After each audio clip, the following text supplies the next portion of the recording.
جب بڑا مشہور و معروف تاریخ کا واقعہ ہے، آپ لوگوں نے سن رکھا ہوگا، 10ویں مرتبہ سنا ہوگا، پڑھا بھی ہوگا. اور نادر شاہ درانی کا جو واقعہ بادشاہ تھا، افشاری بھی کہا جاتا ہے ایران کے اندر، جو مشہد مقدس میں جس کی قبر ہے. بادشاہ تھا جس نے برصغیر پہ حملہ، ہندوستان پہ حملہ کیا تھا اور تخت طاؤس وغیرہ سب کچھ لے کے گیا. وہ مانتا نہیں تھا کسی بھی چیز کو، اہل بیت کو نہیں مانتا تھا.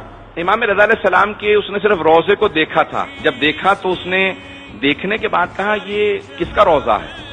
تو لوگوں نے کہا کہ یہ آل محمد میں سے ہیں، ان کا نام علی ہے، ان کے والد کا نام موسیٰ ہے اور ان کا لقب الرضا ہے. کہا کہ صرف روضے کو دیکھ رہا ہوں تو ہیبت طاری ہو رہی ہے، دیکھ رہا ہوں تو ایک ہیبت سی طاری ہو رہی ہے. میں ذرا اندر جا کے دیکھنا چاہتا ہوں، زیارت کرنا چاہتا ہوں. تو کہا کہ کوئی آداب زیارت بتا دے. میں تو مانتا نہیں ہوں کہ کیا آداب ہیں. کچھ علماء نے کہا کہ بھی آپ غسل زیارت کریں اور زیارت پڑھیں، اذن دخول پڑھیں، پھر اندر جائیں. تو ٹھیک ہے، اندر آیا، ذریع پہ دیکھا. کہا کہ واقعا آج پہلی مرتبہ محسوس ہوا کہ اس امت کے اندر آل محمد کا کوئی مقابلہ نہیں ہے. یہ آل محمد ہیں. لیکن اس نے ذریع پہ ہاتھ رکھنے کے بعد ایک جملہ کہا کہ اے علی بن موسیٰ رضا، کوئی امکان نہیں ہے کہ میں ہندوستان جیسے ملک کو فتح کر پاؤں. بہت بڑا ملک ہے، بہت بڑی طاقت ہے، لیکن اگر جیت گیا تو جو کچھ لاؤں گا آپ کی بارگاہ میں ہدیہ کر جاؤں گا. آج تک امام کے خزانے میں تخت طاؤس اور نہ جانے کیا کچھ جواہرات موجود ہیں، سب کے سب نادر شاہ نے امام کی بارگاہ کے اندر پیش کیے تھے. اس کے فوراً بعد وہ نجف اشرف گیا اور اس نے کہا کہ میں یہاں پہ زیارت کرنا چاہتا ہوں. سب لوگ سننا چاہ رہے ہیں؟ جب وہ نجف اشرف پہنچا تو اس نے فوراً سوال کیا، اپنے گھوڑے پہ سوار تھا، کہ میں گھوڑے پہ سوار جاؤں زیارت کے لیے یا میں گھوڑے سے اتر جاؤں؟ تو اب کچھ لوگ مولا کے چاہنے والے تھے، کچھ میں نے کچھ نہیں کہا ہے، تو کچھ چاہنے والے تھے. بہرحال انہوں نے کہا کہ نہیں آپ گھوڑے سے اتر جائیں، کچھ نے کہا کہ نہیں آپ گھوڑے پہ سوار جائیں.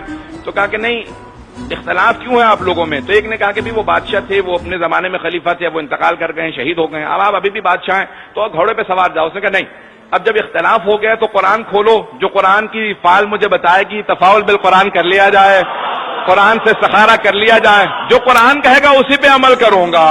تو ایک مرتبہ اس نے ایک عالم کو بہت مانتا تھا کہ ذرا وضو کر کے فوراً میرے لیے قرآن کھولے. انہوں نے قرآن کھولا تو آیت نکلی فَخْلَعْ نَعْلَيْكَ يَا مُوسَىٰ اِنَّكَ بِوَادِ الْمُقَدَّسِ طُوَىٰ. اے موسیٰ تم وادی مقدس میں آ گئے ہو، جوتے اتار دو، اپنے نالین اتار دو. بس جیسی ہی آیت نکلی فوراً نادر شاہ اپنے گھوڑے سے اترا. کہا کہ گھوڑے پہ سوار تھا، یہ آیت نکلی ہے. پھر کہنے لگا کہ نہیں، یہ تو حضرت موسیٰ سے کہا ہے کہ اپنے نالین اتار دو، جوتے اتارے. کہا اتنا کافی نہیں ہے، وہ نبی تھے، میں ایک گنہگار ہوں، انہیں کہا گیا ہے یہ قرآن کی آیت ہے. تو اس نے ایک جملہ کہا میرے گلے میں ایک زنجیر ڈالو اور میں زمین پہ آ جاؤں گا، ہاتھ بنا کے چلوں گا، بس علی کی بارگاہ میں جا کے باندھ دینا اور کہنا یا علی آپ کا ایک جانور ملنے کے لیے آیا ہے. ممبر کے احترام میں اس لیے میں نے لفظ نہیں کہا تاکہ کوئی محسوس نہ کرے کہ میں نے توہین کیا. اور اس نے کہا کہ یا علی آپ کا ایک جانور آپ کی بارگاہ میں آیا، اگر قبول کریں. جیسے پہنچا اس نے زیارت کی، بہت رویا. جب باہر نکلا اس نے ایک صحن ہے مولا کے باب توسی جہاں پہ ہے وقت گزر رہا ہے، وہاں پہ اس نے دیکھا کہ بہت سے لوگ زمین پہ بیٹھے ہیں، کسی کی آنکھ نہیں ہے، کسی کا ہاتھ نہیں ہے، مختلف لوگ جو ہے معذور. کہ یہ کون لوگ ہیں؟ کہ شفا لینے آئے ہیں. کہ میں ان سے ملنا چاہتا ہوں. ہادی کون ہوتا ہے؟ ہدایت کیا ہے؟ ان سب چیزوں میں عقیدت کس حد تک ضروری ہے، اس بات کو پیش کر رہا ہوں. آیا پوچھا کبھی کیا بات ہے، کتنے عرصے سے بیٹھے ہو؟ کہ میری آنکھیں نہیں ہیں، 6 مہینے سے بیٹھا ہوں. کہ اب تک شفا نہیں ملی؟ کہ نہیں. دوسرے سے پوچھا کیا بات ہے؟ کہ میرا پاؤں خراب ہو گیا، معذور ہو گیا ہوں. کہ پھر؟ کہ 8 مہینے سے بیٹھا ہوں. کہ شفا نہیں ملی؟ کہ نہیں. سب سے پوچھتا رہا کہ اتنے مہینوں سے بیٹھے ہو؟ کہ سارے حرم کے دروازے بند کر دو. غور سے سنیے گا. کہ حرم کے سارے دروازے بند کر دو. اور اس نے کھڑے ہو کے اعلان کیا کہ کل صبح فجر تک کا وقت دے رہا ہوں، جو شفا پا جائے گا گھر چلا جائے، اور جسے شفا نہ ملی میں اپنی تلوار سے اس کی گردن کاٹ دوں گا. بس یہ اعلان کیا، سب چیخیں مار مار کے رونے لگے. کہ مولا آپ کے حرم میں آئے تھے، یہ بے انتہا سخت دل آدمی ہے، سب کو مار دے گا. صبح اٹھے اس نے کہا ایک ایک آدمی کو خود اپنی آنکھوں سے دیکھوں گا، کسے شفا ملی کسے نہیں ملی. جسے دیکھتا تھا شفا یاب تھا، جسے دیکھتا تھا شفا یاب تھا. وقت نہیں ہے.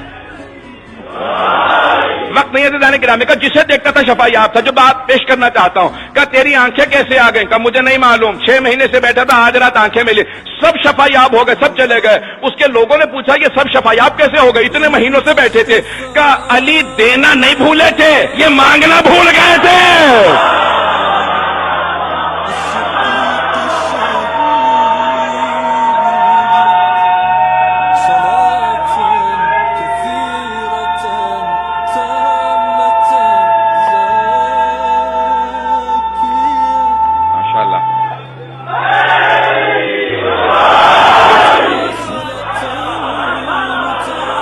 علی دینا نہیں بھولے تھے, یہ مانگنا بھول گئے تھے. میں نے ایک رات میں سمجھا دیا, جب جان پہ بنتی ہے تو مانگنا آ جاتا ہے. کہ جب جان پہ بنی تو ہر ایک مانگنا سیکھ گیا.